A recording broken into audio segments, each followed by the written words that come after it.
Hey guys, this is my preview for Manchester United versus Sevilla in the Europa League semi-final. That's right, yeah. Third semi-final of the year, or of the season.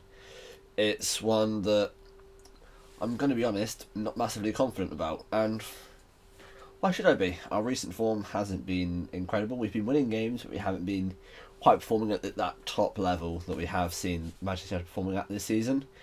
But let's also look at the likes of Sevilla being an incredible side in this competition. They won it 3 years in a row under Unai Emery. I think it was maybe 3-4 years ago now this happened because of course he went to Arsenal. But yeah, it's a talented side in this competition, and when you look back at it, it's only the Europa League.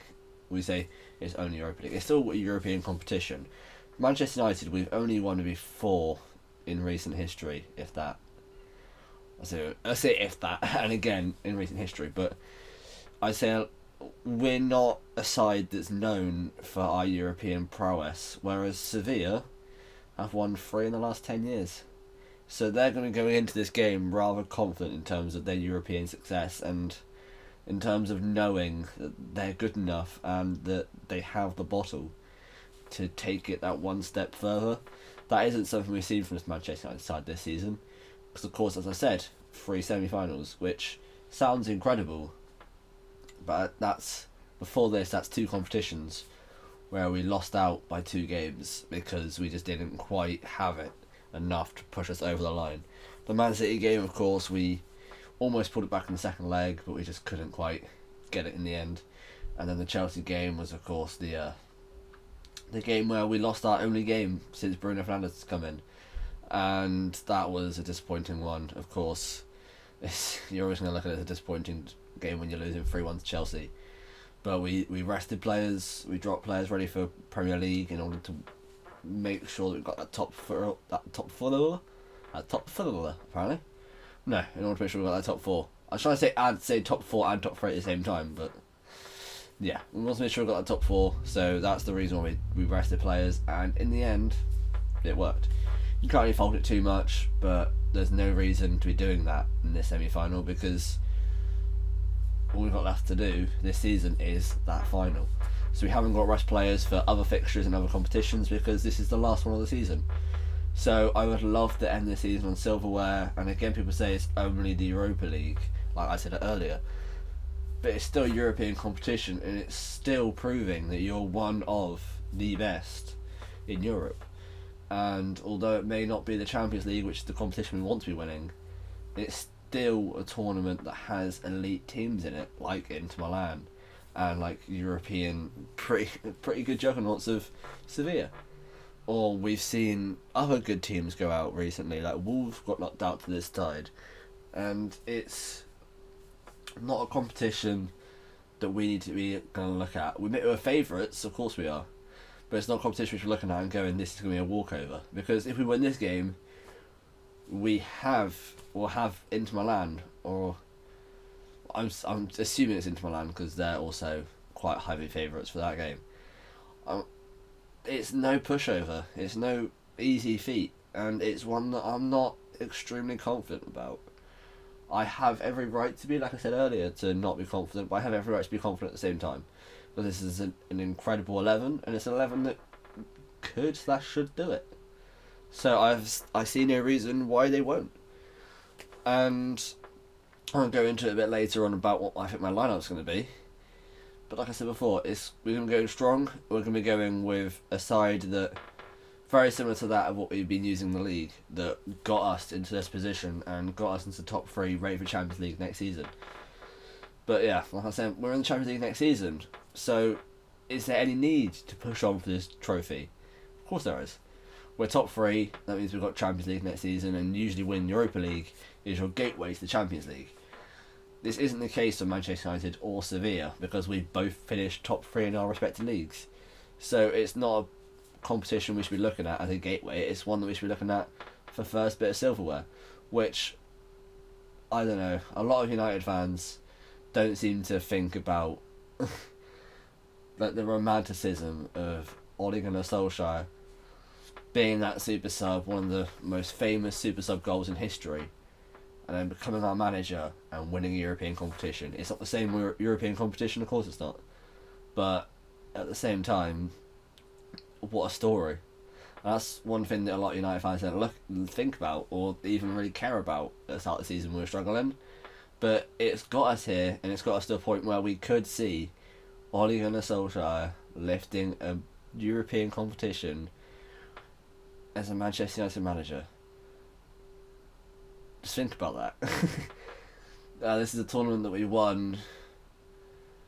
We won not too long ago, to be honest. I think we were the first team to win it after Sevilla.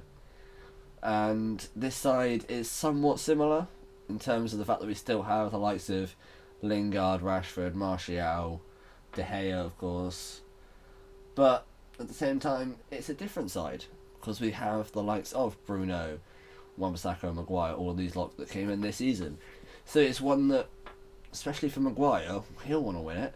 He's never won a European competition before. He's never been in the European competition before.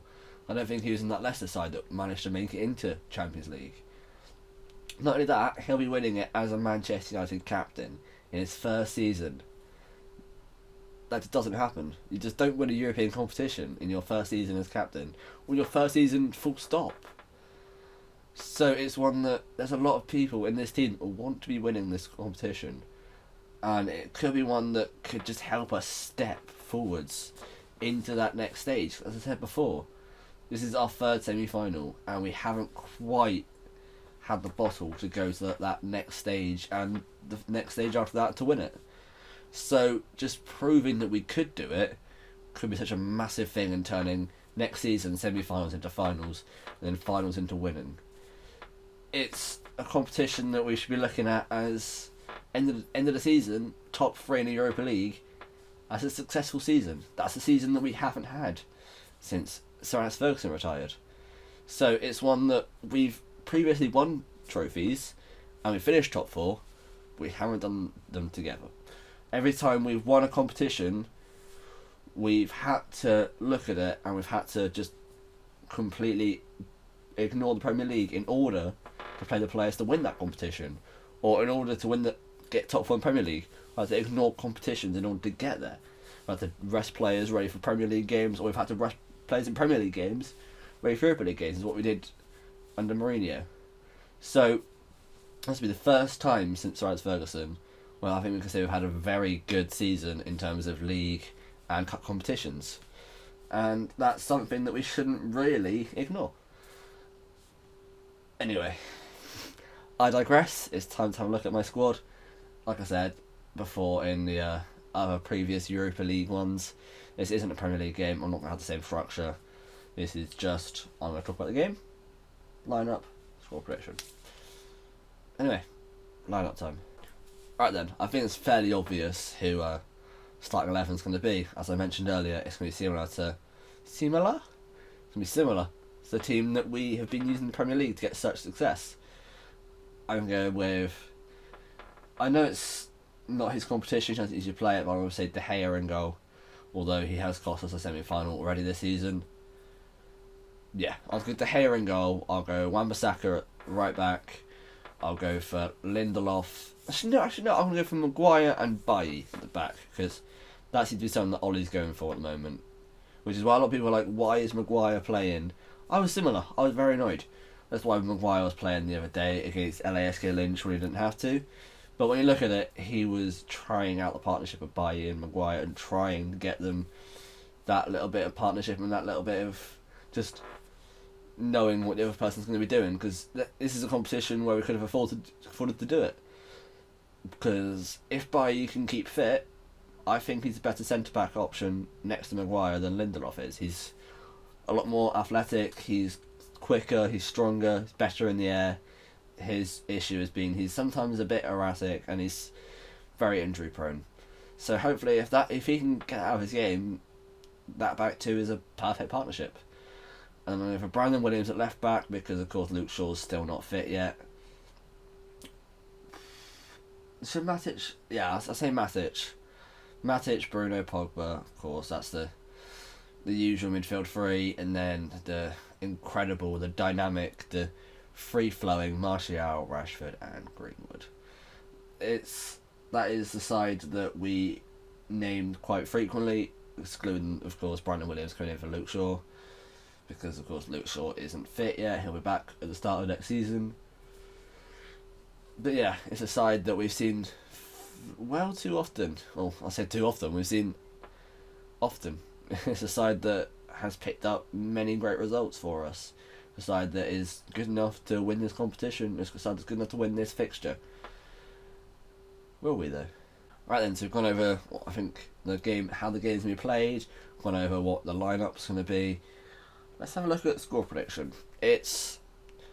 I haven't been entirely confident throughout this video, and I'm going to reflect that in my score prediction. I'm going to say 2-1 Manchester United, but we're going to need extra time to do it. I'm going to say they're going to go 1-0 up, we're going to score in like the 75th, 80th minute, and then we're going to score a winner in extra time. And boy, oh boy, would I love for it to be a penalty. I would love for it to be a penalty and just have so many more people jumping on the Manchester United Fernandes bandwagon. Because that's what they've got on us at the moment. We're playing such great football, we're looking very good. The only thing they can look at is saying, oh, you have to win penalties. That is that people's way of trying to wind up Man United fans these days. That's pretty great. It's better than them saying, oh, look at how many losses you've had, or look at how bad you were that game.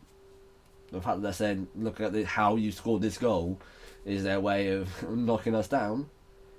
Back to the good old days. Anyway, this has been my preview for Manchester United versus Sevilla. I'll be doing another one for the Europa League final if we get there, but I'll probably do it anyway. And I'm going to be looking at the fixtures for the Champions League semi-final in a couple of days.